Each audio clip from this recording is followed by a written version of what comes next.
Hi hello. Okay, യൂട്യൂബിൽ ഒരു video upload ചെയ്തിട്ട് കുറേ ദിവസമായി, കുറച്ച് തിരക്കായിരുന്നു. അപ്പം ഇന്ന് ഞാൻ വന്നിരിക്കുന്നത് വളരെ യൂസ്ഫുൾ ആയിട്ടുള്ള ഒരു വീഡിയോ ആയിട്ടാണ്. അപ്പം ആ കണ്ടന്റ് നിങ്ങൾക്ക് എല്ലാവർക്കും വളരെ ഇഷ്ടപ്പെടുമെന്ന് വിചാരിക്കുന്നു. മറ്റൊന്നുമല്ല, യൂട്യൂബിൽ അല്ലെങ്കിൽ ഗൂഗിളിൽ ഒരുപാട് പേര് സെർച്ച് ചെയ്യുന്ന ഒരു ടോപ്പിക്കാണ് intraday trading strategies. Okay, so പ്രത്യേകിച്ച് ഓപ്ഷൻസിൽ ഇൻട്രാഡേ ചെയ്യാൻ പറ്റുന്ന നല്ലൊരു സ്ട്രാറ്റജിയാണ് ഞാൻ ഇന്ന് ഷെയർ ചെയ്യാൻ പോകുന്നത്. ഇത് ഞാൻ മാർക്കറ്റിൽ എക്സ്പീരിയൻസ് ചെയ്തിട്ടുള്ള അല്ലെങ്കിൽ ഞാൻ ലൈവ് മാർക്കറ്റിൽ എടുത്ത് പ്രോഫിറ്റ് എനിക്ക് കിട്ടിയിട്ടുള്ള അല്ലെങ്കിൽ കോൺഫിഡൻസ് ഉള്ള ഒരു സ്ട്രാറ്റജിയാണ് ഞാനിവിടെ പറയാൻ പോകുന്നത്. ഇത് വർക്കൗട്ട് ആവുന്ന ഒരു സ്ട്രാറ്റജിയാണ്. ഓക്കെ, അത് കൃത്യമായിട്ട് മനസ്സിലാക്കി നിങ്ങൾ കൃത്യമായിട്ടുള്ള എൻട്രി, സ്റ്റോപ്പ് ലോസ്, ടാർഗറ്റ് ഒക്കെ വെച്ച് നിങ്ങൾ എടുത്തു കഴിഞ്ഞാൽ നിങ്ങൾക്ക് വളരെ നല്ല രീതിയിൽ പ്രോഫിറ്റ് തരുന്ന ഒരു സ്ട്രാറ്റജിയാണ്. അപ്പം അത് നിങ്ങൾ ക്ലിയർ ആയിട്ട് മനസ്സിലാക്കിയതിന് ശേഷം മാത്രം ബാക്ക് ടെസ്റ്റ് ചെയ്ത് നിങ്ങൾക്ക് കൺവിൻസിങ് ആയതിനു ശേഷം നിങ്ങൾ ആ കോൺഫിഡൻസോട് കൂടി നിങ്ങൾ നിഫ്റ്റി പോലുള്ള ഇൻഡെക്സിന്റെ ഓപ്ഷൻസിൽ നിങ്ങൾക്ക് ഇത് യൂസ് ചെയ്യാവുന്നതാണ്. അപ്പോൾ നിങ്ങൾ ചെയ്യുമ്പോൾ നിഫ്റ്റിയുടെ ഒരു ലോട്ട് മാത്രം എടുത്തിട്ട് ഇത് പ്രാക്ടീസ് ചെയ്ത് നോക്കുക. ഓക്കെ, സോ ഒരു ലോട്ട് എന്ന് പറയുമ്പോൾ അറിയാം 25 ക്വാണ്ടിറ്റി ആണ്. സോ അറ്റ് ദ മണി ഇപ്പം നമ്മൾ എടുത്തു കഴിഞ്ഞാൽ ഒരു 100-150 രൂപയ്ക്ക് അറ്റ് ദ മണിയുടെ കോസ്റ്റ് വരിക. അത് എക്സ്പയറി എടുക്കുന്നതോറും അത് കുറയും. സോ നിങ്ങൾക്ക് അങ്ങനത്തെ ചെറിയ ഒരു ലോട്ട് എടുത്തിട്ട് നിങ്ങൾക്ക് ഇത് എക്സ്പീരിയൻസ് ചെയ്ത് നോക്കാം.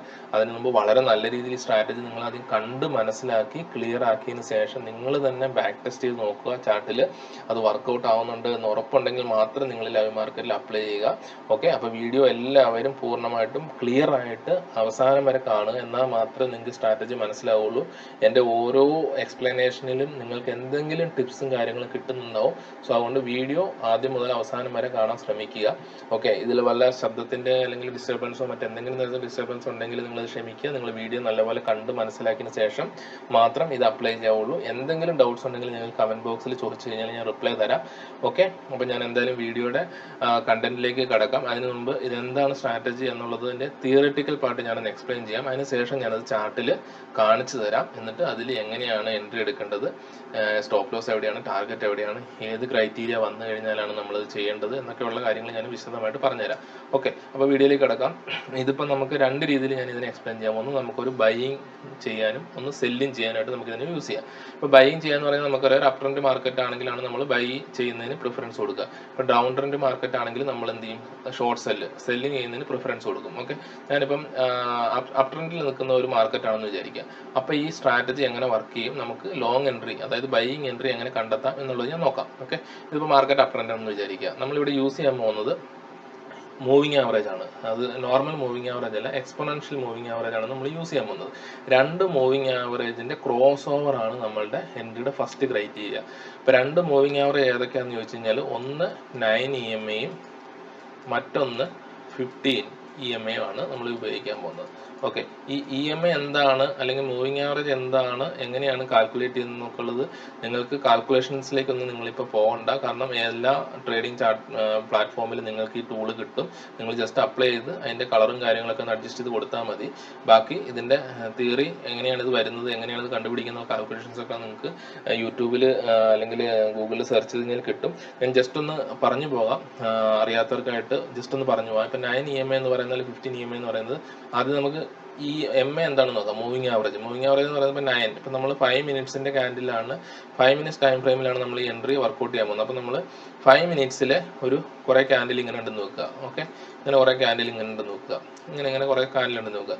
ഈ ഇതിൽ 9 MA എന്ന് പറയുന്നത് 9 മൂവിങ് ആവറേജ് എന്ന് പറയുന്നത് ഈ 9 ക്യാൻഡിൽ, ലാസ്റ്റ് ഉള്ള 9 ക്യാൻഡിൽസിന്റെ ക്ലോസ് പ്രൈസ് എടുക്കും. അത് കൂട്ടി നോക്കും. 9 ക്യാൻഡിലിനെ ക്ലോസ് പ്രൈസ് കൂട്ടി നോക്കിയിട്ട് അതിനെ 9 കൊണ്ട് ഡിവൈഡ് ചെയ്യുമ്പോൾ കിട്ടുന്ന ഒരു പ്രൈസ് പോയിന്റ്, അതാണ് 9 EMAയുടെ 9 മൂവിങ് ആവറേജിന്റെ പ്രൈസ് എന്ന് പറയുന്നത്. 15 എന്ന് പറയുമ്പോൾ നിങ്ങൾക്ക് സിമ്പിൾ ആയിട്ട് ഊഹിക്കാം, ലാസ്റ്റ് ഉള്ള 15 ക്യാൻഡിലിന്റെ ക്ലോസ് പ്രൈസ് എടുത്തിട്ട് അതിനെ 15 കൊണ്ട് ഡിവൈഡ് ചെയ്യുമ്പോൾ കിട്ടുന്ന പ്രൈസ്. ഇനി EMA എന്നുള്ളത് ഉദ്ദേശിക്കുന്നത് എക്സ്പോണൻഷ്യൽ മൂവിങ് ആവറേജ് ആണ്.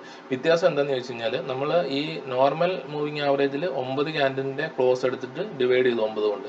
പക്ഷേ EMAയുടെ കേസിൽ ഈ 9 ക്യാൻഡിലിൽ റീസെന്റ് ആയിട്ട് വരുന്ന ക്യാൻഡിലിന്റെ ക്ലോസ് പ്രൈസിന് വെയിറ്റേജ് കൊടുക്കും. ഇപ്പൊ നമ്മൾ എല്ലാ കാര്യവും അങ്ങനെയുള്ളൂ. നമ്മൾ ഏറ്റവും ലേറ്റസ്റ്റ് ആയിട്ട് ഉള്ള കാര്യങ്ങൾക്കാണ് നമ്മൾ കുറച്ച് ഇമ്പോർട്ടൻസ് കൊടുക്കുക. അപ്പോൾ അതുകൊണ്ടാണ് EMA കുറച്ചും കൂടി പോപ്പുലർ ആയതും ആൾക്കാർ കൂടുതൽ ശ്രദ്ധിക്കാൻ തുടങ്ങിയതും. സോ 9 ക്യാൻഡിലിന്റെ ക്ലോസ് പ്രൈസ് എടുത്തിട്ട് അതിൽ റീസെന്റ് ആയിട്ട് ഫോം ആകുന്ന ക്യാൻഡിലിന് കുറച്ചും കൂടി വെയിറ്റേജ് കൊടുത്തിട്ട് ഒരു കാൽക്കുലേഷൻ എത്തിയിട്ട് അതിനെ 9 കൊണ്ട് ഡിവൈഡ് ചെയ്യുമ്പോൾ കിട്ടുന്നതാണ് 9 EMA. ഇത് രണ്ടും തമ്മിൽ വലിയ വ്യത്യാസമൊന്നും ഉണ്ടാവില്ല. കാരണം ഒരു രൂപയുടെയോ അല്ലെങ്കിൽ ഒരു പോയിന്റ് അല്ലെങ്കിൽ ഒരു പോയിന്റ് താഴെയോ അല്ലെങ്കിൽ ഒരു 1.5 പോയിന്റ് ഒക്കെ വ്യത്യാസം ഉണ്ടാവുള്ളൂ സ്വാഭാവികമായിട്ട്. നമ്മൾ അതിലേക്കൊന്നും കടക്കണ്ട. നമുക്ക് ജസ്റ്റ് ചാർട്ടിൽ നമ്മൾ നമ്മുടെ ഇൻഡിക്കേറ്ററിൽ പോയിട്ട് നമ്മൾ 9 EMA എടുക്കുക, അതുപോലെ തന്നെ 15 EMA എടുക്കുക. രണ്ടിനെയും കളർ ഒന്ന് അഡ്ജസ്റ്റ് ചെയ്ത് കൊടുക്കുക. നമുക്ക് ചാർട്ടിൽ ഇത് കാണുമ്പോൾ അറിയാൻ വേണ്ടിയിട്ട് ഞാനത് കാണിച്ചു തരാം. ഓക്കെ, സോ ഇതിൻ്റെ എൻട്രി ക്രൈറ്റീരിയ എങ്ങനെയാണെന്നുള്ളത് ഞാൻ പറഞ്ഞുതരാം. ജസ്റ്റ് നോക്കുക. ഓക്കെ, നമ്മളിപ്പോൾ അപ്സൈഡ് പോകുന്നൊരു മാർക്കറ്റിൽ ലോങ് എൻട്രിക്ക് വേണ്ടി നമ്മൾ നോക്കുമ്പോൾ എന്തായിരിക്കണം, നമ്മളുടെ ഈ 9 EMA എന്ന് പറയുന്ന സാധനം, ഓക്കെ 9 EMA ഇങ്ങനെ പോവുകയാണ്, 20 EMA അതിൻ്റെ 15 EMA അതിൻ്റെ താഴെ കൂടി ഇങ്ങനെ പോവുകയാണ്. ഓക്കെ ഓക്കെ ഇങ്ങനെ പോകുന്നു. ഓക്കെ, അപ് ട്രെൻഡ് ആണെന്ന് വിചാരിക്കുക. നമുക്ക് അതിന് ശേഷം ഇവിടെ വെച്ചാണ് ഇതൊരു ക്രോസ് ഓവർ നടന്നതെന്ന് വിചാരിക്കുക. ഓക്കെ ഓക്കെ മാർക്കറ്റ് ഇങ്ങനെ വന്നിട്ട് ഇങ്ങനെ പോകുമ്പോൾ ഓട്ടോമാറ്റിക്കലി ഇതാണ് നമ്മുടെ 15 EMA, ഇത് നമ്മുടെ 9 EMA ആയിരുന്നു. ഓക്കെ, ഈ 9 EMA ഇങ്ങനെ താഴേന്ന് വന്ന് ഈ 15 EMA ഇങ്ങനെ ക്രോസ് ചെയ്തു. ക്രോസ് ചെയ്തതിന് ശേഷം, അതായത് മുകളിലേക്ക് ക്രോസ് ചെയ്തതിന് ശേഷം അപ്പോൾ മാർക്കറ്റ് ഏകദേശം ഇങ്ങനെ തിരിഞ്ഞിട്ടുണ്ടാവും. ഓക്കെ, ഇങ്ങനെ വന്ന മാർക്കറ്റ് ഏകദേശം ഇങ്ങനെ തിരിഞ്ഞിട്ടുണ്ടാവും എന്ന് വിചാരിക്കുക. ഇങ്ങനെ ക്രോസ് ചെയ്ത് കഴിഞ്ഞാൽ നമുക്ക് ഇവിടെ ഒരു സ്ലോപ്പ് കിട്ടണം. ഈ മൂവിങ് ആവറേജ് രണ്ടും ഇങ്ങനെ ഒരു സ്ലോപ്പിലേക്ക് പോകണം, അതായത് ഇങ്ങനെ ഒരു സ്ലോപ്പിലേക്ക് പോകണം, ഒരു 30 ഡിഗ്രി സ്ലോപ്പിലേക്ക് മൂവിങ് ആവറേജ് പോകണം. പോയതിന് ശേഷം നമുക്ക് ഒരു 3 ടൈപ്പ് ഓഫ് ക്യാൻഡിൽ അവിടെ നമ്മൾ കണ്ടു കഴിഞ്ഞാൽ നമുക്ക് നമ്മുടെ ലോങ് എൻട്രി, അതായത് ബൈ എൻട്രി നമുക്ക് എടുക്കാൻ പറ്റും. ഫസ്റ്റ് ക്യാൻഡിൽ ഇതിനടിയിൽ നിന്ന് ഇങ്ങനെ ഓപ്പൺ ആയിട്ട് ഇങ്ങനെ ഒരു ക്യാൻഡിൽ ഇതിനെ ക്രോസ് ചെയ്ത് മേളിൽ കയറിയിട്ട് ഒരു ഗ്രീൻ ക്യാൻഡിൽ ക്ലോസ് ആയെന്ന് വിചാരിക്കുക. അല്ലെങ്കിൽ ഇങ്ങനെ ഒരു വിക്ക് ഇങ്ങനെ താഴേക്ക് ഇങ്ങനെ സെല്ലിങ് വന്നിട്ട് തിരിഞ്ഞു കയറി ബയ്യർ റിജക്ട് ചെയ്തിട്ട് മുകളിൽ പോയിട്ടൊരു ഹാമർ ടൈപ്പ് ഒരു ഗ്രീൻ ക്യാൻഡിൽ ഈ EMAയുടെ മുകളിൽ ക്ലോസ് ചെയ്യുന്നു വിചാരിക്കുക. അതും അല്ലെങ്കിൽ ഇതിന്റെ മേളിൽ നല്ലൊരു ബുള്ളിഷ് ക്യാൻഡിൽ ഇങ്ങനെ ക്ലോസ് ചെയ്യുന്നു വിചാരിക്കുക. നമ്മൾ എന്ത് ചെയ്യുക, ഇതിൽ ഏത് ക്യാൻഡിലാണോ കാണുന്നത് അതിന്റെ നെക്സ്റ്റ് ക്യാൻഡിൽ എൻട്രി എടുക്കുക. ഫോർ എക്സാമ്പിൾ നമുക്ക് ഇങ്ങനെ ഒരു സ്ലോപ്പ് കിട്ടി, 30 ഡിഗ്രി സ്ലോപ്പ് കിട്ടി, ഒരു ക്യാൻഡിൽ ഇത് ഇങ്ങനെ നമുക്ക് കിട്ടിയെന്ന് വിചാരിക്കുക. അതായത് ഇതിന്റെ താഴെ ഓപ്പൺ ആയിട്ട് നല്ല രീതിയിൽ ഗ്രീൻ ക്യാൻഡിലായിട്ട് മുകളിൽ കയറി ക്ലോസ് ചെയ്ത് നോക്കുക. ഇത് നമ്മുടെ എൻട്രി ക്യാൻഡിലാണ്. അപ്പൊ നമ്മൾ നെക്സ്റ്റ് ക്യാൻഡിൽ ഓപ്പൺ ആകുമ്പോൾ അത് എവിടെ വേണം ഓപ്പൺ ആയിക്കോട്ടെ, എവിടെയെങ്കിലും ആയിക്കോട്ടെ, അവിടെ നമ്മൾ എൻട്രി എടുക്കുന്നു. ഓക്കെ, ഇവിടെ എൻട്രി എടുക്കുന്നു. സ്റ്റോപ്പ് ലോസ് നമ്മൾ ഈ ക്യാൻഡിലിന് താഴെ വെക്കുന്നു. ടാർഗറ്റ് നമ്മളൊരു 1:2 എന്നുള്ള റേഞ്ചിൽ നമ്മളിവിടെ സെറ്റ് ചെയ്യുന്നു. അത് ടൂൾ ഉപയോഗിച്ചിട്ട് നമുക്ക് സെറ്റ് ചെയ്യാം. അത് ഞാൻ എങ്ങനെയാണെന്ന് കാണിച്ചു തരാം. ഈ ക്യാൻഡിലാണ് കിട്ടുന്നതെങ്കിൽ ഈ ക്യാൻഡിലാണ്, ഏത് ക്യാൻഡിലാണോ വരുന്നത് അതാണ് നമ്മുടെ ട്രിഗർ ക്യാൻഡിൽ. ഓക്കെ, നമ്മൾ അലേർട്ട് ആവേണ്ട ക്യാൻഡിൽ. അതിന് ശേഷം വരുന്ന ക്യാൻഡിൽ നമുക്ക് എൻട്രി എടുത്തിട്ട് ഇമ്മീഡിയറ്റ് ആയിട്ട് അതിന്റെ താഴെ സ്റ്റോപ്പ് ലോസ് നിങ്ങൾ സെറ്റ് ചെയ്ത് വെക്കുക. അത് ചിലപ്പോൾ സ്റ്റോപ്പ് ലോസ് ഉണ്ടെങ്കിൽ ചിലപ്പോൾ അടിച്ചു പോകാം, അല്ലെങ്കിൽ എന്തെങ്കിലും രീതിയിൽ സ്റ്റോപ്പ് ലോസ് പെട്ടെന്നൊന്ന് ഹിറ്റ് ആയിട്ട് ചിലപ്പോൾ മാർക്കറ്റ് വീണ്ടും നിങ്ങളുടെ ഡയറക്ഷനിലേക്ക് പോകാം. എന്ത് തന്നെ ആയിക്കോട്ടെ, പക്ഷേ ഈ സ്റ്റോപ്പ് ലോസ് നിങ്ങളവിടെ മസ്റ്റ് ആയിട്ടും ക്ലിയർ ആയിട്ട് കീപ്പ് ചെയ്യുക. എങ്കിൽ മാത്രമേ നിങ്ങൾ ഈ ട്രേഡ് എടുക്കാവുള്ളൂ. സ്റ്റോപ്പ് ലോസ് ഇല്ലാതെ ഒരു എൻട്രി നിങ്ങൾ എടുക്കാൻ പാടില്ല. ഓക്കെ, കാരണം ഞാൻ പറയുന്നത് മാർക്കറ്റിൽ പ്രോബബിലിറ്റിയാണ് എല്ലാം, ഒരിക്കലും ഒന്നും സെർട്ടേൺ ആയിട്ടില്ല മാർക്കറ്റിൽ. സോ നമുക്ക് എത്ര സ്ട്രാറ്റജി നല്ലതാണെന്ന് പറഞ്ഞാലും അത് ലോസ് ഉണ്ടാക്കാനുള്ള സാധ്യത വളരെ കൂടുതലാണ്. സോ നമ്മൾ ഒരു തരത്തിലുള്ള റിസ്ക്കും നമ്മളുടെ ഹാർഡ് ഏൺഡ് മണി വെച്ചിട്ട് നമ്മൾ ചെയ്യാൻ പാടില്ല. അതുകൊണ്ട് സ്റ്റോപ്പ് ലോസ് കൃത്യമായിട്ട് നിങ്ങൾ പാലിക്കുക. ഓക്കെ, ഇനി ഇതിന് ജസ്റ്റ് ഓപ്പോസിറ്റ് ആണ് ഷോർട്ട് എൻട്രി എന്ന് പറയുന്നത്. ഓക്കെ, അപ്പൊ നമ്മളെ മനസ്സിലാക്കിയതോടത്തോളം 9 EMA ഇങ്ങനെ വരുന്നു, അതായത് 15 EMA ഇങ്ങനെയായിരുന്നു, 9 EMA അതിന്റെ മുകളിലായിരുന്നു, 9 EMA ഇതിനെ 15 ക്രോസ് ചെയ്ത് താഴേക്ക് വരുന്നു. അപ്പൊ ഇങ്ങനെ ഒരു സ്ലോപ്പ് കിട്ടുന്നു. സ്ലോപ്പ് കിട്ടിക്കഴിയുമ്പോൾ ബിയറിഷ് ക്യാൻഡിൽ ഒന്നുകിൽ ഇവിടെ ഓപ്പൺ ആയിട്ട് ഇത് ഇങ്ങനെ ക്ലോസ് ആയി വരുന്നു, അല്ലെങ്കിൽ ഇവിടം വരെ വിക്ക് ഇങ്ങനെ പോയിട്ടൊരു റെഡ് ക്യാൻഡിൽ ഇങ്ങനെ വരുന്നു, അല്ലെങ്കിൽ ഇവിടെ ഒരു റെഡ് ക്യാൻഡിൽ ഇങ്ങനെ ഫോം ആകുന്നു. നമ്മൾ അടുത്തത് എന്താണ്, നമ്മുടെ എൻട്രി ഇവിടെ വരുന്നു. ഓക്കെ, നമ്മൾ ഇത് കണ്ടു കഴിഞ്ഞാൽ എൻട്രി ഇടും. കാരണം EMAയുടെ സ്ലോപ്പ് നമുക്ക് ഒരു 30 ഡിഗ്രി താഴേക്ക് കിട്ടി. ഇതിന്റെ മുകളിൽ സ്റ്റോപ്പ് ലോസ് വെക്കുന്നു, 1:2 എന്നുള്ള ടാർഗറ്റും വെക്കുന്നു. ഓക്കെ, ഇതാണ് നമ്മുടെ സ്ട്രാറ്റജി. ഇപ്പൊ ക്രൈറ്റീരിയ ഇത്രേ ഉള്ളൂ. ഒന്ന്, ഒരു EMA ക്രോസ് ഓവർ നടക്കണം, പിന്നെ സ്ലോപ്പ് ഒരു 30% ഉണ്ടാവണം. മൂന്നാമത് നമ്മൾ 3 ടൈപ്പ് ഓഫ് ക്യാൻഡിൽ പറഞ്ഞു, അത് ഉണ്ടാവണം. ഇപ്പൊ ബിയറിഷ് ഇങ്ങനെ ഒരു ക്യാൻഡിൽ, അല്ലെങ്കിൽ ഇതിന്റെ EMAയുടെ താഴെ തന്നെ ഇങ്ങനെ ഒരു ക്യാൻഡിൽ കിട്ടുക. ഇതിൽ ഏതെങ്കിലും കിട്ടിക്കഴിഞ്ഞാൽ നമ്മൾ അടുത്ത ക്യാൻഡിൽ എൻട്രി എടുക്കുന്നു. ഓക്കെ, സോ പിന്നെ ഇതിന്റെ മേജർ ക്രൈറ്റീരിയ എന്ന് പറയുന്നത് മറ്റൊന്നും കൂടെ ഉണ്ട്. നമ്മൾ ഇത് എപ്പോഴും ട്രെൻഡ്, ഇപ്പൊ മാർക്കറ്റിന്റെ കറന്റ് ട്രെൻഡ് എങ്ങോട്ടാണോ ആ സൈഡിലേക്ക് കിട്ടുന്ന ഓപ്പർച്യൂണിറ്റി മാത്രം എടുക്കുക. ഇപ്പൊ ഫോർ എക്സാമ്പിൾ ഇപ്പൊ മാർക്കറ്റ് നമുക്കറിയാം ഡൗൺ ആണ് അല്ലെ, ഡൗൺ ട്രെൻഡ് പോയിക്കൊണ്ടിരിക്കുക. അപ്പൊ നമ്മൾ എന്ത് ഓപ്പർച്യൂണിറ്റി നോക്കേണ്ടത്, ഷോർട്ട് ഓപ്പർച്യൂണിറ്റി ആണ്. അപ്പൊ നമ്മൾ എപ്പോഴും സെല്ലിങ്ങിനുള്ള ഓപ്പർച്യൂണിറ്റി മാത്രം നോക്കുക.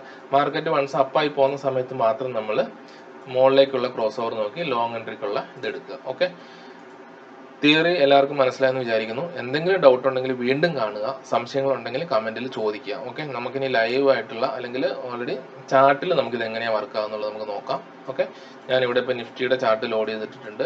ഓക്കെ, ഞാനിവിടെ ഓരോ എൻട്രിയും ടെസ്റ്റ് ചെയ്ത് നോക്കിയിട്ടില്ല, ജസ്റ്റ് നിങ്ങളുടെ മുമ്പിൽ വെച്ചിട്ട് തന്നെ നമുക്ക് എൻട്രി ഉണ്ടോ എന്ന് നോക്കാം. ഞാൻ ജസ്റ്റ് EMA സെറ്റപ്പ് മാത്രമേ ഇവിടെ വെച്ചിട്ടുണ്ട്, കാരണം ഞാനത് യൂസ് ചെയ്യുന്ന ഒരു സെറ്റപ്പ് ആയതുകൊണ്ട് ഞാൻ ഈ സെറ്റപ്പ് മാത്രമല്ല ഞാൻ യൂസ് ചെയ്യുന്ന വൺ ഓഫ് ദ സെറ്റപ്പ് ഇതും കൂടെയാണ്. അപ്പോൾ അതിൽ ഞാൻ ഓൾറെഡി ഇത് ഇട്ട് വെച്ചിട്ടുണ്ട്. നിങ്ങൾക്ക് നോക്കി അറിയാൻ പറ്റും. ഇവിടെ 2 EMI സെലക്ട് ചെയ്തിട്ടുണ്ട്. ഓക്കെ, ഇവിടെ ഇൻഡിക്കേറ്ററിൽ പോയിട്ട് നമുക്ക് EMI സെലക്ട് ചെയ്യാൻ പറ്റും. ഓക്കെ, എക്സ്പൊണൻഷ്യൽ മൂവിങ് ആവറേജ് അടിച്ചു കഴിഞ്ഞാൽ വരും. ഓക്കെ, 2 പ്രാവശ്യം ക്ലിക്ക് ചെയ്ത് കഴിഞ്ഞാൽ 2 ഇൻഡിക്കേറ്റർ ഇവിടെ വരും. ഓക്കെ, സോ ഇതിൽ നമുക്ക് നോക്കാം. ഇപ്പോൾ ഫസ്റ്റ് EMI എന്ന് പറയുന്നത് 9 ആണ്. അത് ഞാനൊരു ബ്ലൂ കളറിൽ കൊടുത്തിട്ടുണ്ട്. അടുത്തത് 15 EMI ആണ്. അത് ഞാൻ പിങ്ക് കളറിൽ കൊടുത്തിട്ടുണ്ട്. 15 EMI ഇത് നമ്പർ നോക്കി കഴിഞ്ഞാൽ അറിയാം. ഓക്കെ, പിങ്ക് കളറിൽ കൊടുത്തിട്ടുണ്ട്. ഓക്കെ, അപ്പോൾ നമുക്ക് മനസ്സിലായി ഇത് ബ്ലൂ എന്ന് പറയുന്നത് 9ഉം പിങ്ക് എന്ന് പറയുന്നത് 15 EMI ആണ്. നമുക്കിവിടെ എൻട്രി ഉണ്ടോ എന്ന് നോക്കാം. ഓക്കെ, ഇതിപ്പോൾ ഇന്നലത്തെ ചാർട്ടാണ്. ഞാൻ പഴയ ചാർട്ടിലേക്ക് ഒന്നും പോകുന്നില്ല, കാരണം ഇത് ഇപ്പോഴും വർക്ക്ഔട്ട് ആവുന്നുണ്ട് എന്ന് നിങ്ങൾക്ക് ബോധ്യപ്പെടാൻ വേണ്ടി മാത്രമാണ് ഞാൻ ഏറ്റവും ലേറ്റസ്റ്റ് ആയിട്ടുള്ള ചാർട്ട് എടുത്തത്. ഇത് ഇന്നലെ നിഫ്റ്റിയുടെ ചാർട്ടാണിത്. നിങ്ങളതിൽ സൂക്ഷിച്ച് നോക്കുക. ഇപ്പം ഞാനിത് ചാർട്ട് കളറൊക്കെ മാറ്റി വെച്ചിട്ടുണ്ട്. ഈ വൈറ്റ് കാണുന്നതെല്ലാം ഗ്രീൻ ക്യാനിലും റെഡ് ക്യാനിലും ആണ് കേട്ടോ. കാരണം അത് കുറച്ചും കൂടെ കുറച്ചും കൂടി വിസിബിലിറ്റി തരുന്നതുകൊണ്ടാണ് ഞാൻ ഈ ഒരു കളർ കോമ്പിനേഷൻ തിരഞ്ഞെടുത്തിരിക്കുന്നത്. ഓക്കെ, നമുക്ക് ഇതിനകത്ത് എൻട്രി ഉണ്ടെന്ന് നോക്കാം. നമ്മൾ പറഞ്ഞ ക്രൈറ്റീരിയയിൽ നമ്മൾ ആദ്യം പറഞ്ഞു മാർക്കറ്റിന്റെ ട്രെൻഡ് നമ്മൾ മനസ്സിലാക്കുക. മാർക്കറ്റ് കഴിഞ്ഞ് കുറേ ദിവസമായിട്ട് ഡൗൺ ട്രെൻഡ് ആണ്. അതുകൊണ്ട് തന്നെ നമ്മൾ ഷോർട്ട് എൻട്രിക്കാണ് ഈ സ്ട്രാറ്റജി യൂസ് ചെയ്യുന്നത്. ഓക്കെ, അപ്പോൾ ഇവിടെ ശ്രദ്ധിക്കുക. ഇപ്പം നിങ്ങൾ നോക്കി കഴിഞ്ഞാൽ അറിയാൻ പറ്റും, രാവിലെ മാർക്കറ്റ് ഇത് ഇവിടെയൊക്കെ ഓപ്പൺ ആയിട്ട് ഇങ്ങനെയൊക്കെ ഒന്ന് ഇറങ്ങി അടിച്ചു, നമ്മളെയൊക്കെ കുറെ പറ്റിച്ചിട്ട് മാർക്കറ്റ് മേളിൽ പോകുന്നതൊക്കെ കാണിച്ചിട്ട് പോയി. അപ്പം എന്താ സംഭവം? അപ്പം ഈ 9 EMI എന്ത് ചെയ്തു? ഈ നീല ലൈൻ നോക്കി, 9 EMI 15 EMIയുടെ മുകളിൽ പോയി അല്ലേ. അതിനുശേഷം ഇവിടെ എന്താ സംഭവിച്ചെന്ന് നോക്കിയേ, 9 EMI 15 EMIനെ ക്രോസ് ചെയ്ത് താഴേക്ക് വന്നു. നമ്മൾ പറഞ്ഞ അതേ സ്ലോപ്പ് ഇതാ കിടക്കുന്നു ഇവിടെ അല്ലേ. ഒരു 30 ഡിഗ്രി സ്ലോപ്പ് നമ്മൾ കണ്ടു. അതിനുശേഷം നമ്മൾ നോക്കിക്കേ, ഇവിടെ തന്നെ ഒരു ക്യാൻഡിൽ ക്രോസ് ഉണ്ട്. പിന്നെ അത് നമ്മൾ കൺസിഡർ ചെയ്യുന്നില്ല, കാരണം ഇവിടെയാണ് ആ സ്ലോപ്പ് വന്നിരിക്കുന്നത്. നമ്മൾ ഈ ഒരു ക്യാൻഡിലിനെ നമ്മൾ അലേർട്ട് ക്യാൻഡിലായിട്ടോ അല്ലെങ്കിൽ ട്രിഗർ ക്യാൻഡിലായിട്ടോ കൺസിഡർ ചെയ്യാം. നമ്മൾ പറഞ്ഞ രീതിയിൽ നല്ലൊരു ബെയറിഷ് ക്യാൻഡിൽ കണ്ടല്ലോ, ഒരുപാട് വലിയ ക്യാൻഡിൽ, അതായത് ഈ ക്യാൻഡിൽ ഇത്രയും വലുതൊക്കെയാണ് നമ്മൾ എടുക്കേണ്ട, കാരണം അതിന്റെ സ്റ്റോപ്പ് ലോസ് എന്ന് പറഞ്ഞാൽ കൂടിപ്പോകും. അപ്പോൾ ഇത് നമ്മളെ സംബന്ധിച്ചിട്ട് നമുക്ക് വർക്കൗട്ട് ആവുന്ന പെർഫെക്റ്റ് ക്യാൻഡിലാണ്. ഓക്കെ, സോ ഈ ക്യാൻഡിൽ കണ്ടു, നമ്മൾ അടുത്തൊന്നും ചെയ്യാനില്ല. അടുത്ത ക്യാൻഡിൽ ഓപ്പൺ ചെയ്യുന്നത് ഇവിടെയാണ്. അവിടെ തന്നെ നമ്മൾ എൻട്രി എടുത്തു. ഓക്കെ, ഷോർട്ട് എൻട്രി എടുത്തു, പുട്ട് വാങ്ങിച്ചു അല്ലേ. നിഫ്റ്റിയിൽ നമ്മൾ ഇൻഡെക്സിൽ ഓപ്ഷൻ ചെയ്യണേ എന്താ ചെയ്യേണ്ടത്? ഇതിന്റെ ഒരു പുട്ട് ഓപ്ഷൻ വാങ്ങും. ഇപ്പൊ ഇത് ഏതാണ് പ്രൈസ് പോയിന്റ്?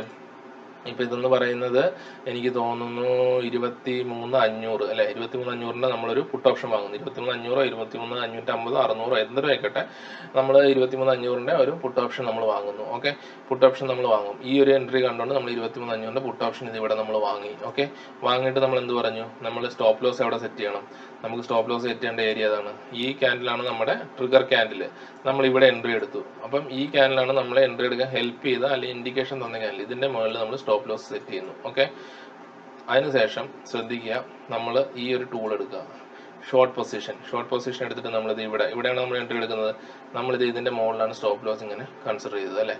അപ്പം ഇനി നമുക്ക് 1:2 ഇത് ഈ പോയിന്റിൽ ശ്രദ്ധിക്കുക. അതായത് ശ്രദ്ധിച്ച് നോക്കാതെ ഈ പോയിന്റിൽ ശ്രദ്ധിക്കുക. നമ്മുടെ റേഷ്യോ ഇവിടെ മാറുന്നത് കാണിച്ചു തരാം. നമ്മൾ ആ റേഷ്യോ നമ്മൾ 2 ആകുന്ന വരെ ഇങ്ങനെ താഴേക്ക് ഡ്രാഗ് ചെയ്യുക. ഓക്കെ, ഡ്രാഗ് ചെയ്ത് നമ്മൾ നോക്കുക. ഓക്കെ, ഏകദേശം ഒരു 2 നമുക്ക് എന്താ സംഭവം? നമ്മൾ അവിടെ വെക്കുന്നു. നമ്മുടെ ടാർഗറ്റ് എന്ന് പറയുന്നത് ഇവിടെ ആയിരിക്കണം. ഓക്കെ, ഇപ്പം എന്തായി? മാർക്കറ്റ് ക്ലിയർ ആയിട്ട് നമുക്ക് ആ 2 എന്ന് പറയുന്ന അല്ലെങ്കിൽ 1:2 എന്ന് പറയുന്ന ടാർഗറ്റ് നമുക്ക് തന്നു. ഓക്കെ, അതിനുശേഷം മാർക്കറ്റ് ഇത്രയും കൂടെ ഇറങ്ങിയിട്ടുണ്ടാകും. നമ്മൾ മെയിൻ ചെയ്യേണ്ടത്, നമ്മളെ സംബന്ധിച്ച് നമുക്ക് 1:2 ആണ് ടാർഗറ്റ് വേണ്ടത്. അത് നമുക്ക് മാർക്കറ്റ് തന്നു കഴിഞ്ഞു. ഇനി അതല്ല കൂടുതൽ വേണമെന്നുണ്ടെങ്കിൽ ഒന്നിൽ കൂടുതൽ ലോട്ട് എടുക്കുന്നവർക്ക് ഒന്നുകിൽ പകുതി ലോട്ട് ബുക്ക് ചെയ്യാം, അല്ലെങ്കിൽ എന്ത് ചെയ്യാം? ട്രയൽ ചെയ്യാം. ഈ സ്റ്റോപ്പ് ലോസിനെ നമ്മൾ ഇവിടെ കൊണ്ട് വെക്കാം. താഴേക്ക് വീണ്ടും പോവുകയാണെങ്കിൽ പൊക്കോട്ടെ, കൂടുതൽ പ്രോഫിറ്റ് കിട്ടും. അപ്പോൾ വീണ്ടും സ്റ്റോപ്പ് ലോസ് ഇറക്കി കൊണ്ടുവന്ന് ട്രയൽ ചെയ്ത് നമുക്ക് മാക്സിമം പ്രോഫിറ്റ് പിടിക്കാം. അതല്ല എങ്കിൽ ഇവിടം വരെ ഇറങ്ങിയിട്ട് മാർക്കറ്റിന് തിരിഞ്ഞ് കയറുകയാണെങ്കിൽ നമ്മൾ ഇവിടെ വെച്ചിരിക്കുന്ന സ്റ്റോപ്പ് ലോസ് അടിക്കും. നമുക്ക് ഇത്രയും കിട്ടിയ പ്രോഫിറ്റ് നഷ്ടപ്പെടാതെ കിട്ടുകയും ചെയ്യും.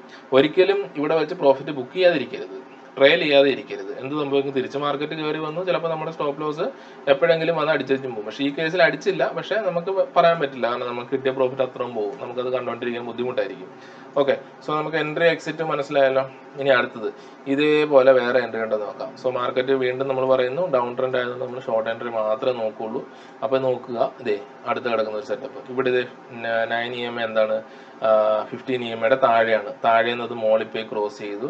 അതിനുശേഷം എന്ത് ചെയ്തു? നമുക്ക് ആ സ്ലോപ്പ് ഒന്നും കിട്ടിയില്ല അല്ലേ. ഇവിടെ ഒന്നുമില്ല, കാരണം ഈ മൂവിങ് ആവറേജ് ഇവിടെ അടുത്തടുത്താണ് നിൽക്കുന്നത്. അവിടെ ഒന്നും നമ്മൾ എൻട്രി ഇല്ല. നമുക്കൊരു കുറച്ചെങ്കിലും ഒരു ഗ്യാപ്പ് ഇങ്ങനെ ഉണ്ടെങ്കിൽ മാത്രമേ എൻട്രി ഉള്ളൂ. അപ്പോൾ നമ്മൾ പോരാത്തതിന് ഇത് അപ് ട്രെൻഡ് അല്ലാത്തത് കൊണ്ട് നമുക്ക് ഈ ഇത് ലോങ് എൻട്രിക്ക് നമ്മൾ യൂസ് ചെയ്യുന്നില്ല അല്ലേ. ഇവിടെ 15 EMIയുടെ മുകളിൽ 9 EMI കയറിയെങ്കിലും നമ്മൾ ലോങ് എൻട്രി എടുക്കില്ല, കാരണം മാർക്കറ്റിന്റെ ട്രെൻഡ് ഡൗൺ ആണ്. നമ്മൾ എപ്പോഴും ഷോർട്ട് എൻട്രി മാത്രമാണ് എടുക്കുന്നത്. ഓക്കെ, സോ നമ്മൾ ഇത് നോക്കിക്കോളൂ. ഇതിന്റെ അത് കഴിഞ്ഞ് നമ്മളിത് താഴേക്ക് ക്രോസ് ഓവർ ചെയ്യാൻ വേണ്ടി നമ്മൾ വെയിറ്റ് ചെയ്യുക, മാർക്കറ്റിൽ നമ്മൾ വെയിറ്റ് ചെയ്യുക. ഓക്കെ, നമ്മളെപ്പോഴും പേഷ്യൻസോട് കൂടി മാർക്കറ്റിൽ വെയിറ്റ് ചെയ്യുക. നമ്മുടെ സെറ്റപ്പ് വരുമ്പോൾ മാത്രം ക്രൈറ്റീരിയസ് എല്ലാം മീറ്റ് ചെയ്ത് കഴിഞ്ഞാൽ മാത്രം നമ്മൾ എൻട്രി എടുക്കുമെന്നുള്ളത് ശപഥം ചെയ്തതിന് ശേഷം മാത്രം നിങ്ങൾ കഷ്ടപ്പെട്ടുണ്ടാക്കിയ പണവുമായിട്ട് ഇതിൻ്റെ മുന്നിലേക്ക് വരിക. തീർച്ചയായിട്ടും നിങ്ങൾക്ക് സക്സസ് ഉണ്ടാവും. ഓക്കെ, ഇതെൻ്റെ വാക്കാണ്, നിങ്ങൾക്കിത് എഴുതി വെക്കാം, നിങ്ങൾക്കിത് പരീക്ഷിച്ച് നോക്കാം. ഓക്കെ, സോ നമ്മൾ എന്ത് ചെയ്യണം, നമ്മൾ വെയിറ്റ് ചെയ്തു അല്ലേ, നമ്മുടെ സെറ്റപ്പിന് വേണ്ടി നമ്മൾ ഭൂമിയോളം ക്ഷമിച്ച് നമ്മളിങ്ങനെ വെയിറ്റ് ചെയ്യാണ്. വെയിറ്റ് ചെയ്ത് കഴിയുമ്പോൾ ഓട്ടോമാറ്റിക്കലി മാർക്കറ്റ് എന്താണ്, നമ്മുടെ സ്ട്രാറ്റജിക്ക് അനുസരിച്ച് വന്നപ്പോൾ എന്താണ് സംഭവം, ഇവിടെ 9 EMA 15 EMA ക്രോസ് ചെയ്ത് താഴേക്ക് ഇറങ്ങി. നമ്മൾ വിചാരിച്ച ആ 30 ഡിഗ്രി സ്ലോപ്പ് നമുക്ക് കിട്ടി. അതിനുശേഷം നമുക്ക് നോക്കൂ, ക്യാൻഡിലുകൾ ഈ ഒരു ക്യാൻഡിലുണ്ട്, ഇതുണ്ട്. ഇപ്പം നമുക്ക് സേഫർ സൈഡിൽ വേണമെങ്കിൽ ഇത് വേണേലും അലർട്ട് ക്യാൻഡിലായിട്ട് വെക്കാം, അല്ലെങ്കിൽ ഇത് വേണേലും നമ്മുടെ അലർട്ട് ക്യാൻഡിൽ അല്ലെങ്കിൽ ട്രിഗർ ക്യാൻഡിലായിട്ട് വെക്കാം. ഇനി ഇൻ കേസ് നമ്മൾ ഈ സ്ലോപ്പ് ഇവിടെ കണ്ടതുകൊണ്ട് നമ്മൾ ഇതിനെ നമ്മൾ എന്തായി, നമ്മുടെ ട്രിഗർ ക്യാൻഡിലായിട്ട് നമ്മൾ വെച്ചു. അടുത്ത ക്യാൻഡിൽ ഓപ്പൺ ആകുമ്പോൾ തന്നെ എൻട്രി എടുത്തു. ഓക്കെ, നമ്മുടെ സ്റ്റോപ്പ് ലോസ് വളരെ ചെറുതാണ്, ഇവിടെ വെച്ചു. ഓക്കെ, അപ്പോൾ എന്താണ് സംഭവം, നമ്മുടെ റിസ്ക് റിവാർഡ് നമ്മൾ നോക്കാം. നമ്മൾ ഷോർട്ട് എൻട്രി ഇത് ഇവിടെ എടുക്കുന്നു. അതിനുശേഷം നമ്മുടെ സ്റ്റോപ്പ് ലോസ് നമ്മൾ ഇവിടെ വെച്ചു. വെറും 18 പോയിന്റാണ് ഇൻഡെക്സിൽ സ്റ്റോപ്പ് ലോസ്. ഇപ്പൊ ഇവിടെ നമുക്ക് 1:2 എന്ന് പറയുന്ന ടാർഗറ്റ്, അത് ഇവിടെ വരെ വന്നാൽ നമ്മുടെ 1:2 എന്നുള്ള ടാർഗറ്റ് കിട്ടും. അത് നമുക്ക് സിമ്പിൾ ആയിട്ട് കിട്ടി. അതിനുശേഷം നിങ്ങൾക്ക് ട്രയൽ ചെയ്ത് കഴിഞ്ഞാൽ എവിടം വരെ പിടിക്കാം നോക്കിയേ, 1:7, ഓൾമോസ്റ്റ് 1:7 വരെ നമുക്ക് ഈ ട്രേഡ് കിട്ടി. ഇത്രയും നല്ല റിവാർഡ് തരുന്ന, അല്ലെങ്കിൽ റിസ്കിന് ആനുപാതികമായിട്ട് ഇത്രയും നല്ല റിവാർഡ് തരുന്ന സ്ട്രാറ്റജി നിങ്ങൾക്ക് എനിക്ക് തോന്നുന്നു ഫ്രീ ആയിട്ട് വേറെ ആരും പഠിപ്പിച്ചു തരുന്നില്ല എന്ന് വിചാരിക്കുന്നു. ഓക്കെ, നിങ്ങൾ നോക്കൂ, നമുക്ക് ട്രയൽ ചെയ്ത് കഴിഞ്ഞാൽ 1:7 നിങ്ങൾക്ക് ഇവിടെ ടാർഗറ്റ് കിട്ടി. അതായത് നിങ്ങൾ 100 രൂപ റിസ്ക് ചെയ്ത് കഴിഞ്ഞാൽ നിങ്ങൾക്ക് 700 രൂപ പ്രോഫിറ്റ് കിട്ടി അല്ലേ. വലിയ ക്യാപിറ്റൽ ഇട്ട് ചെയ്യുന്നവർക്ക് 1 ലക്ഷം റിസ്ക് ചെയ്ത് കഴിഞ്ഞാൽ 7 ലക്ഷമാണ് ഇവിടെ കിട്ടുന്ന പ്രോഫിറ്റ് അല്ലേ. ഇതാണ് സ്റ്റോക്ക് മാർക്കറ്റിന്റെ ഒരു ബ്യൂട്ടി അല്ലെങ്കിൽ ഗ്ലാമർ എന്ന് പറയുന്നത്. ഇത് നമുക്ക് എങ്ങനെ നേടിയെടുക്കാം, വളരെ ചിട്ടയോടെ നമ്മൾ ട്രേഡിങ്ങിനെ സമീപിച്ചു കഴിഞ്ഞാൽ നമ്മുടെ സെറ്റപ്പ് നമ്മൾ ക്ലിയർ ആക്കി മനസ്സിലാക്കി നമ്മളത് പ്രാക്ടീസ് ചെയ്ത് ആ സെറ്റപ്പ് ലൈവ് മാർക്കറ്റിൽ വരുന്നത് വരെ നമ്മൾ ക്ഷമയോടെ കാത്തിരുന്ന് ആ സെറ്റപ്പ് വന്നു കഴിഞ്ഞാൽ നമ്മൾ വളരെ കോൺഫിഡൻസോട് കൂടി ധൈര്യപൂർവ്വം നമ്മൾ ആ എൻട്രി എടുക്കുക. നമ്മുടെ ആ ഡിസിപ്ലിൻ, അതായത് നമ്മളെ പഠിച്ച കാര്യങ്ങൾ, എൻട്രി, സ്റ്റോപ്പ് ലോസ്, ടാർഗറ്റ്, ഇത് കൃത്യമായിട്ട് നമ്മൾ നേടാൻ ശ്രമിച്ചു കഴിഞ്ഞാൽ നിങ്ങൾക്ക് സക്സസ് ഉറപ്പാണ്. ട്രേഡിങ്ങിലൂടെ നല്ല രീതിയിൽ വരുമാനം ഉണ്ടാക്കാം. ഓക്കെ, സോ ഇതാണ് സ്ട്രാറ്റജി. ഓക്കെ, നിങ്ങൾക്ക് ഞാൻ 2 എക്സാമ്പിൾ ഞാൻ കാണിച്ചു തന്നു, നിങ്ങൾക്കത് മനസ്സിലായിട്ടുണ്ടെന്ന് വിചാരിക്കുന്നു. ഇനി എന്തെങ്കിലും ഡൗട്ട്സ് ഉണ്ടെങ്കിൽ നിങ്ങൾ കമന്റ് ബോക്സിൽ അറിയിക്കുക, ഞാനത് ക്ലിയർ ചെയ്ത് തരുന്നതായിരിക്കും. അപ്പം ഞാൻ ആദ്യം പറഞ്ഞതുപോലെ തന്നെ ട്രേഡിംഗ് ഒരു പ്രോബബിലിറ്റി മാത്രമാണ്. ട്രെൻഡിനെ അനുകൂലിച്ചാണ് എങ്കിൽ പോലും ലോസ് വരാനുള്ള സാധ്യതയുണ്ട് മാർക്കറ്റിൽ, പ്രത്യേകിച്ച് ഓപ്ഷൻസിൽ പ്രീമിയം DK കാരണമൊക്കെ നമുക്ക് ലോസ് വരാനുള്ള സാധ്യത വളരെ കൂടുതലാണ്. അതുകൊണ്ട് തന്നെ നിങ്ങളിത് വളരെ നല്ല രീതിയിൽ സ്ട്രാറ്റജിയുടെ തിയറി പാർട്ട് മനസ്സിലാക്കിയതിന് ശേഷം നിങ്ങളിത് ചാർട്ടിൽ കണ്ടെത്തി വളരെ നല്ല രീതിയിൽ ഇത് പ്രാക്ടീസ് ചെയ്ത് നിങ്ങൾക്ക് ഇതൊരു 10ഓ 15ഓ തവണ നിങ്ങളിത് ബാക്ക് ടെസ്റ്റ് ചെയ്ത് നോക്കിയിട്ട് അതിലെല്ലാം നിങ്ങൾക്ക് ഈ പറയുന്ന രീതിയിൽ ഒരു ടാർഗറ്റും എൻട്രി പോയിന്റ് കറക്റ്റ് കണ്ടുപിടിക്കാൻ പറ്റുന്നുണ്ട്, ടാർഗറ്റ് കിട്ടുന്നുണ്ടെങ്കിൽ മാത്രം നിങ്ങളിത് എന്ത് ചെയ്യുക, നിഫ്റ്റിയിൽ ലൈവ് ചാർട്ടിൽ ഒരു ലോട്ട് എടുത്തുകൊണ്ട് മാത്രം ഇത് പരിശീലിക്കുക. എന്നിട്ട് അതിൽ നിന്ന് കിട്ടുന്ന നിങ്ങളുടെ ആ ഒരു എക്സ്പീരിയൻസ്, റിസൾട്ട് എന്ത് തന്നെ ആയാലും കമന്റിലൂടെ എന്നെ അറിയിക്കുക. ഓക്കെ, സോ അത് നിങ്ങൾക്ക് എന്തെങ്കിലും മനസ്സിലായില്ല എന്നുണ്ടെങ്കിൽ ഞാനത് വീണ്ടും പറഞ്ഞു തരാൻ തയ്യാറാണ്. നിങ്ങൾ എന്തായാലും ഇത് പ്രാക്ടീസ് ചെയ്തതിന് ശേഷം മാത്രം നിങ്ങൾ ഒരു ലോട്ട് എടുത്തുകൊണ്ട് മാത്രം ലൈവ് മാർക്കറ്റിൽ അപ്ലൈ ചെയ്ത് നോക്കുക. ഓക്കെ, സോ അപ്പോൾ എല്ലാവർക്കും സ്ട്രാറ്റജി മനസ്സിലായിട്ടുണ്ടെന്ന് വിചാരിക്കുന്നു. Okay, thank you for watching. Happy trading. Thank you.